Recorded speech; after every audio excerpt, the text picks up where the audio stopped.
बहुत प्यार करते थे हमसे। નિવૃત્તિને ગણતરીના દિવસો બાકી હતા ત્યારે લોકોનો જીવ બચાવવા જતા પોતે જીવ ગુમાવ્યો।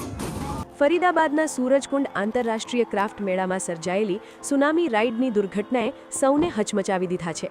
આ કરુણ અકસ્માતમાં 58 વર્ષીય હરિયાણા પોલીસ ઇન્સ્પેક્ટર જગદીશ પ્રસાદે પોતાની બહાદુરીનો પરિચય આપતા શહાદત વહોરી। જ્યારે હવામાં ઝૂલતી રાઇડ અચાનક તૂટી પડી ત્યારે જગદીશ પ્રસાદ લોકોનો જીવ બચાવવા માટે દોડ્યા હતા, પરંતુ આ પ્રક્રિયામાં તેઓ પોતે ગંભીર રીતે ઘાયલ થયા અને જીવ ગુમાવ્યો। મથુરામાં જ્યારે તેમના અંતિમ સંસ્કાર કરવામાં આવ્યા ત્યારે સાથી પોલીસકર્મીઓની આંખો ભીની થઈ ગઈ હતી। પરિવારજનો આક્રંદ કરતા દેખાયા। તેમના માટે આ આઘાત સહન કરવો મુશ્કેલ છે, કારણ કે જગદીશ પ્રસાદ આવતા મહિને જ નિવૃત્ત થવાના હતા। તેઓ નિવૃત્તિ બાદ પરિવાર સાથે શાંતિપૂર્ણ જીવન વિતાવવાની આશા રાખતા હતા। આ ઘટનામાં 11 લોકો ઘાયલ થયા છે। આ ઘટનાએ લોકોને હચમચાવી દીધા છે।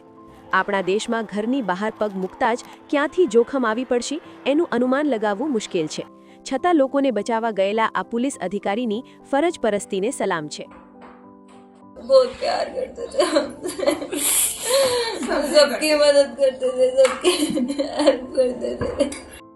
जब झूला गिरा तो वो उस जगह से थोड़ा दूर थे, लेकिन लोगों को मुश्किल में देख के वहां पे गए, लोगों को बचाया और जो झूला ऊपर अटक रहा था वो उनके ऊपर गिर गया।